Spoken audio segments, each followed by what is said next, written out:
Hello friends, welcome to Karthi's kitchen. ఈరోజు వీడియోలో ముంబైలో ఫేమస్ అయిన వడాపావ్ రెసిపీని స్ట్రీట్ స్టైల్లో ఎలా ప్రిపేర్ చేసుకోవాలో చూపించబోతున్నాను.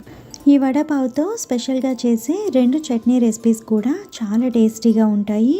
ఎక్కువ మసాలా లేకుండా చాలా సింపుల్గా ఉంటుంది. సో ఇవి మార్నింగ్ బ్రేక్ఫాస్ట్కి అయినా ఈవినింగ్ స్నాక్స్లా అయినా కూడా ఇలా ఎప్పుడు తినాలన్నా కూడా పర్ఫెక్ట్గా ఉంటుంది అండ్ చాలా ఈజీగా కూడా ప్రిపేర్ చేసుకోవచ్చు. సో ఈ పర్ఫెక్ట్ వడాపావ్ రెసిపీ ఎలా ప్రిపేర్ చేసుకోవాలో ఇప్పుడు చూద్దాం. ముందుగా స్టఫింగ్ కోసం 4 మీడియం సైజ్ ఆలు బాయిల్ చేసి తీసుకోవాలి. మరీ మెత్తగా కాకుండా ఇలా కొంచెం సాఫ్ట్గా ఉండేలా కుక్ చేసుకోవాలి. ఇప్పుడు వీటిని మరీ పేస్ట్లా కాకుండా అక్కడక్కడ చిన్న చిన్న పీసెస్ ఉండేలా ఇలా చేత్తోనే మ్యాష్ చేసి తీసుకోవాలి. మరీ పేస్ట్లా చేసేస్తే ఆలు టెక్స్చర్ అనేది అంత బాగుండదు. ఇలా చిన్న చిన్న పీసెస్ ఉంటే వడాపావ్ తినేటప్పుడు కూడా చాలా టేస్టీగా ఉంటుంది. ఇలా మ్యాష్ చేశాక దీన్ని పక్కన పెట్టి ఇప్పుడు స్టవ్ ఆన్ చేసి కడాయి తీసుకొని 2 టేబుల్ స్పూన్ ఆయిల్ యాడ్ చేసుకోవాలి. ఆయిల్ వేడయ్యాక దీనిలో 1/2 టీ స్పూన్ ఆవాలు, 1/2 టీ స్పూన్ జీలకర్ర, 1 టేబుల్ స్పూన్ ధనియాలు ఇలా దంచి వేసుకోండి, టేస్ట్ బాగుంటుంది. తర్వాత 1/2 టీ స్పూన్ సోంపు వేసుకోవాలి. నెక్స్ట్ దీనిలో 1/2 టీ స్పూన్ ఇంగువ వేసుకోవాలి, ఫ్లేవర్ చాలా బాగుంటుంది. ఇవన్నీ కూడా కొంచెం ఫ్రై చేసుకోవాలి. ఇలా ఫ్రై అయ్యాక ఇప్పుడు దీనిలో కొద్దిగా కరివేపాకు వేసుకోవాలి. తర్వాత అల్లం, వెల్లుల్లి, పచ్చిమిర్చి ఇలా కోర్స్గా మిక్సీ వేసి ఒక 2 టేబుల్ స్పూన్ యాడ్ చేసుకోవాలి. ఈ రెసిపీలో ఎక్స్ట్రా మసాలా ఏమీ యాడ్ చేయనవసరం లేదు. ఇలా సింపుల్గానే చాలా టేస్టీగా ఉంటుంది. ఇప్పుడు దీనిలో 1/2 టీ స్పూన్ పసుపు వేసి మిక్స్ చేసుకోవాలి. నెక్స్ట్ దీనిలో మ్యాష్ చేసిన ఆలు వేసి 1/2 టేబుల్ స్పూన్ సాల్ట్ యాడ్ చేసి మిక్స్ చేసుకోవాలి. ఆలు వేసాక ఎక్కువగా కుక్ చేయనవసరం లేదు. ఇలా అంతా లైట్గా వేడి అయితే సరిపోతుంది. ఇప్పుడు దీనిలో 1 టేబుల్ స్పూన్ లెమన్ జ్యూస్ వేసుకోవాలి. లెమన్ జ్యూస్ వేసుకుంటే టేస్ట్ అనేది చాలా బాగుంటుంది. ఫైనల్గా కొత్తిమీర వేసి స్టవ్ ఆఫ్ చేసుకోవాలి. ఇప్పుడు ఇది పూర్తిగా చల్లగా అయిన తర్వాత ఇలా చిన్న చిన్న బాల్స్లా చేసి తీసుకోవాలి. ఇలా అన్నీ చేశాక పక్కన పెట్టి ఇప్పుడు బ్యాటర్ కోసం 1 కప్ వరకు శనగపిండి వేసుకోవాలి. నెక్స్ట్ ఇందులో 2 టేబుల్ స్పూన్ బియ్యం పిండి వేసుకోవాలి.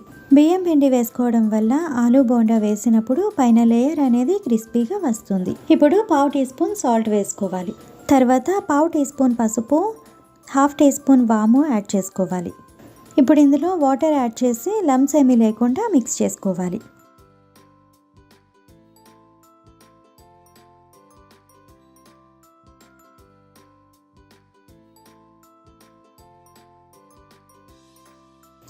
ఇలా మిక్స్ చేశాక ఇప్పుడు దీనిలో 1/4 teaspoon baking soda, 1 tablespoon oil add చేసుకోవాలి. ఆయిల్ బాగా వేడిగా ఉన్నది యాడ్ చేసుకోవాలి. అప్పుడు కూడా ఆలు బోండా క్రిస్పీగా వస్తుంది. సోడా ఎక్కువగా యాడ్ చేసేస్తే డీప్ ఫ్రై చేసేటప్పుడు ఆయిల్ ఎక్కువగా పీల్చేస్తుంది. సో ఒక 1/4 టీ స్పూన్ యాడ్ చేసుకుంటే సరిపోతుంది. ఫైనల్గా బ్యాటర్ అనేది ఇలా దోశ బ్యాటర్ కన్నా కూడా కొంచెం థిక్గా ఉండాలి. ఇలా రెడీ చేశాక ఇప్పుడు ముందుగా ప్రిపేర్ చేసిన ఆలు బాల్స్ని ఒక్కొక్కటిగా ఇలా డిప్ చేసి స్పూన్తో తీసి ఆయిల్లో వేసి డీప్ ఫ్రై చేసుకోవడమే, లేదా చేతితో అయినా కూడా ఈజీగా వేసుకోవచ్చు.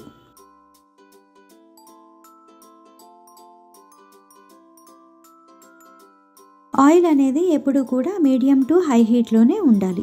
ఇప్పుడు ఇలా కడాయికి పట్టినన్ని వేసి లైట్గా కలర్ చేంజ్ అయ్యేంత వరకు ఫ్రై చేసుకోవాలి. ఇలా అన్నీ కూడా బాగా ఫ్రై అయిన తర్వాత టిష్యూ ఉన్న ప్లేట్లోకి తీసుకోవాలి. ఇప్పుడు మిగతావి కూడా ఇలానే ఫ్రై చేసుకోవాలి. అన్నీ ఫ్రై చేశాక మిగిలిన పిండితో ఇలా ఒక 3 to 4 టేబుల్ స్పూన్ వరకు పిండిని ఇలా స్పూన్తోనే వేసి ఫ్రై చేసుకోవాలి. వీటిని చట్నీలో యూజ్ చేసుకోవడానికి ఇలా ప్రిపేర్ చేసుకోవాలి. ఇవి కూడా ఇలా క్రిస్పీగా ఫ్రై అయ్యాక వీటిని కూడా టిష్యూ ఉన్న ప్లేట్లోకి తీసుకోవాలి. సో ఆలు బోండా అయితే రెడీ అయిపోయింది. ఇప్పుడు వడాపావులోకి 2 రకాల చట్నీలను ఎలా ప్రిపేర్ చేసుకోవాలో చూద్దాం.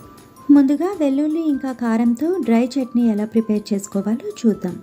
దానికోసం ముందుగా స్టవ్ ఆన్ చేసి ప్యాన్ తీసుకొని 1/2 కప్పు వరకు కొబ్బరి వేసి ఫ్రై చేసుకోవాలి. నేను పచ్చి కొబ్బరి వేస్తున్నాను కాబట్టి ముందుగా ఫ్రై చేస్తున్నాను. మీరు ఎండు కొబ్బరి వేసుకుంటే అన్నిటితో కలిపి ఫ్రై చేసుకోవచ్చు. ఇది ఇలా బాగా ఫ్రై అయ్యాక వేరొక బౌల్లోకి తీసుకోవాలి. నెక్స్ట్ ఇందులో 3 టేబుల్ స్పూన్ పల్లీలు వేసి ఫ్రై చేసుకోవాలి. ఈ చట్నీలో పల్లీలు ఫ్లేవర్ అనేది చాలా బాగుంటుంది. ఇవి కూడా ఇలా ఫ్రై అయ్యాక వేరొక బౌల్లోకి తీసి చల్లగా అయిన తర్వాత పొట్టు తీసేసి పక్కన పెట్టుకోవాలి. నెక్స్ట్ ఇందులో 4 to 5 వెల్లుల్లి, 5 ఎండుమిర్చి వేసి లైట్గా కలర్ చేంజ్ అయ్యేంత వరకు ఫ్రై చేసుకోవాలి. ఇవన్నీ కూడా లో ఫ్లేమ్లోనే ఫ్రై చేసుకోవాలి. అలానే నేను డ్రై రోస్ట్ చేశాను. మీరు కావాలంటే 1 or 2 టేబుల్ స్పూన్ వరకు ఆయిల్ వేసి కూడా ఫ్రై చేసుకోవచ్చు.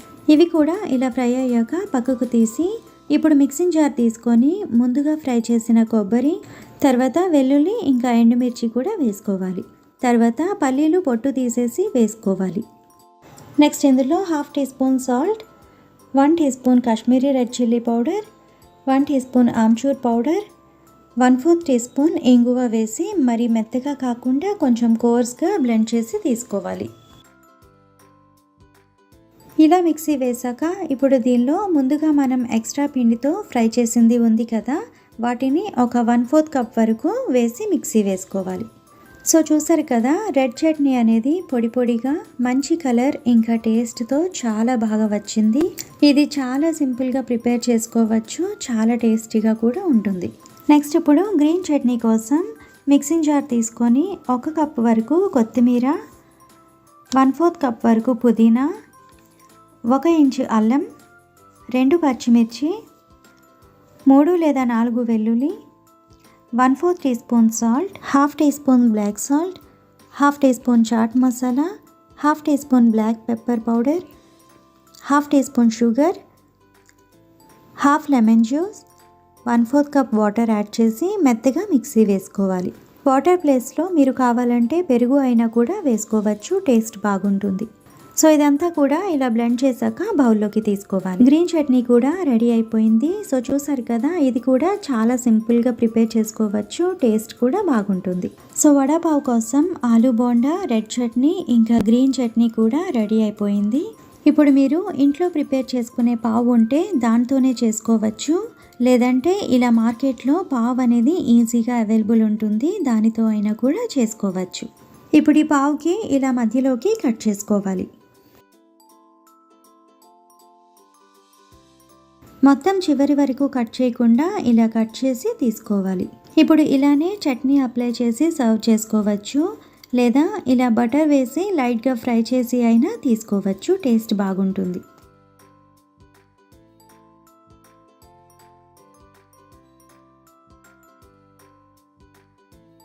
ఇలా ఫ్రై చేశాక ముందుగా గ్రీన్ చట్నీ ఇలా పావ్ అంతా కూడా అప్లై చేసుకోవాలి. తర్వాత డ్రై చట్నీ కూడా వేసుకోవాలి. ఇప్పుడు ముందుగా ప్రిపేర్ చేసిన ఆలూ బోండాని ఇలా మధ్యలో పెట్టి ప్రెస్ చేయాలి. ఫైనల్గా ఫ్రై చేసిన మిర్చి పెట్టి సర్వ్ చేసుకోవడమే. సో చూసారు కదా, పర్ఫెక్ట్ వడాపావ్ అనేది రెడీ అయిపోయింది. ఇలానే మిగతా అన్నీ కూడా చేసుకోవాలి. ఎక్కువగా ఆయిల్ లేకుండా చాలా లైట్గా ఉంటుంది. సో బ్రేక్ఫాస్ట్లో అయినా కూడా స్నాక్స్లో అయినా కూడా పిల్లలకి ఇలా ఈజీగా చేసి పెట్టచ్చు, చాలా ఇష్టంగా తింటారు. మళ్ళీ మళ్ళీ చేయమని కూడా అడుగుతారు. ఇంట్లో అందరికీ అంత బాగా నచ్చుతుంది. ఈ 2 చట్నీ కాంబినేషన్స్తో కూడా వడాపావ్ రెసిపీ చాలా పర్ఫెక్ట్గా మంచి టేస్ట్తో చాలా బాగా కుదిరింది. మీరు కూడా తప్పకుండా ఈ వడాపావ్ రెసిపీని ట్రై చేసి చూడండి. సో ఈ వీడియో మీకు నచ్చినట్టయితే లైక్ చేసి షేర్ చేయండి. అండ్ మరిన్ని సింపుల్ అండ్ టేస్టీ రెసిపీస్ కోసం ఈ ఛానల్ని సబ్స్క్రైబ్ చేసుకోండి. అండ్ పక్కనే ఉన్న బెల్ బటన్ కూడా క్లిక్ చేసి దానిలో ఉన్న ఆల్ అనే ఆప్షన్ని సెలెక్ట్ చేసుకోండి. సో నేను ఎప్పుడు వీడియో అప్లోడ్ చేసినా మీకు వెంటనే నోటిఫికేషన్ వస్తుంది. Thank you for watching my video.